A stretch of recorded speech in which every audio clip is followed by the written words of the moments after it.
A hunting trip to remember. I'm what you would call a hobby hunter. I'm not very good at hunting, but I do enjoy it. One year, I entered in what we call up in Minnesota a bear hunting lottery. You basically pay to put your name in a raffle, and a select few individuals get a license to hunt bears. I happened to get a license that year, and with that, I headed up to some hunting land north of Park Rapids that's owned by some family. The first few days were uneventful, but I did get to hear a bear root around near my stand, but never coming into view, as well as some deer and other critters. On my third night, there was no longer any shooting light, so I went to climb down the tree I was in, but then I heard something. I quickly realized it was a person, since deer are too quiet and bears are louder. Sure enough, a guy in black camo came into view, dragging a bag behind him. I immediately thought he must be trying to dispose of a body. He then turned around and seemed to look right at me, but at the time I wasn't sure if he had actually seen me. I then heard him make his way over to my stand and begin climbing. I leveled my 44 lever action rifle, loaded with a special bear load, towards the man, but I thought to myself, am I really able and willing to kill this guy? But fortunately, he stopped more or less halfway up, climbed back down, picked up his bag, and carried on into the trees. I waited until I was damn sure he was gone, and as frequently as I could, I climbed down and took off, running towards my cabin. Not even a minute on the ground, and I hear rapid footsteps and manic breathing behind me. And I turned to look, and that same man was reaching out to try and grab me, but only an inch or so away from me. I whipped around and fired a shot, catching him in the shoulder, causing him to scream out in pain. I made it back to my cabin without further incident and called the police, who arrived surprisingly quick. I led them to where I'd shot the man, and we followed the blood trail until we heard a scream followed by a bear roaring. Me and the officers all rushed towards the commotion and saw the man hidden behind a log, yelling in terror as a black bear stood over him on his hind legs. I leveled the gun on the bear and placed a shot right through its head, and the cops slit the bear up with their sidearms. They apprehended the man, and as we walked back to the cars, I managed to glean some info from one of the cops. Apparently, this guy had been responsible for killing a Japanese corner store owner in a robbery gone bad. After all was said and done, I even got to keep the bear, and I'm reminded of this event every time I look at the bearskin rug on my wall. I suppose I ought to be traumatized or something, but I'm not. And part of me is honestly glad I'll always have a story like this to share.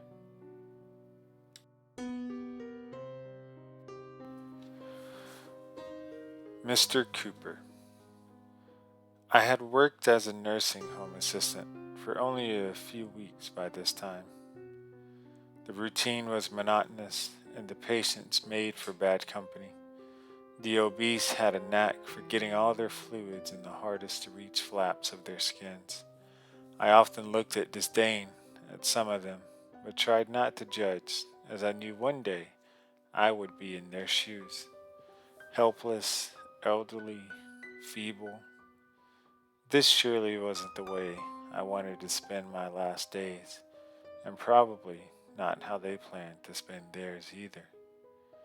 Mr. Cooper was someone you always thought wouldn't be there by the next morning, but he hung on like a champ. It's the stubborn who live the longest. They argue with the Grim Reaper every night and convince him to let them stay just one more day. Mr. Cooper would always dart his eyes around the room to watch me as I worked, emptying the pee, wiping him down, turning him certain ways to avoid the bed sores that were more of a pain than they were worth. His mouth would always hang open, sometimes drooling on himself. I sat down beside him once and said, "You poor thing, if I could take your place, I would." His pupils widened rapidly. I patted his hand to console him, and suddenly he grabbed me with it. He had the strength that you wouldn't expect from a bedridden 92-year-old. He began violently shaking and spasming, mumbling something I couldn't quite make out. "What are you saying?" I asked, not fully expecting an answer. I leaned in close to see if I could make out anything. His breath was awful. He smelled like the worst of anything I'd ever smelled. His lips were now forming the faintest of sounds. My ear was so close to his mouth, I could almost feel his spit as he said it. Then I heard it. "Deal." I leaned up instantly. His hand continued to squeeze mine. I tried breaking the grip. I thought about calling for help, but how silly would that look to my coworkers? I finally relented and pressed the button on the bed that called for a backup nurse. Just then, the world started spinning. I got dizzy and blacked out. When I woke up, I was lying down. I had the worst headache in my life. My back hurt in literally 100 different spots, from the back of my neck to my heels. It took a second, but I realized I was laying in a patient room in a bed. The backup nurse I called for walked in briskly. "What's the problem?" she asked. I tried to speak, but nothing came out.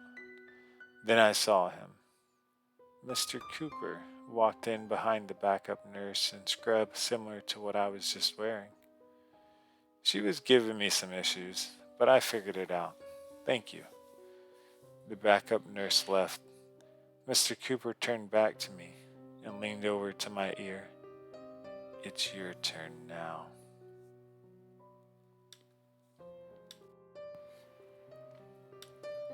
Amusement Park. I can't wait to go to the amusement park. This is going to be so fun. It was my first time. I was 8 and had never been. On the weeks leading up to the trip, my brother and I spent time watching videos about all the rides and attractions. My mouth watered at the thought of all those sweets being sold at every corner. I got nervous thinking about all the huge, fast rides.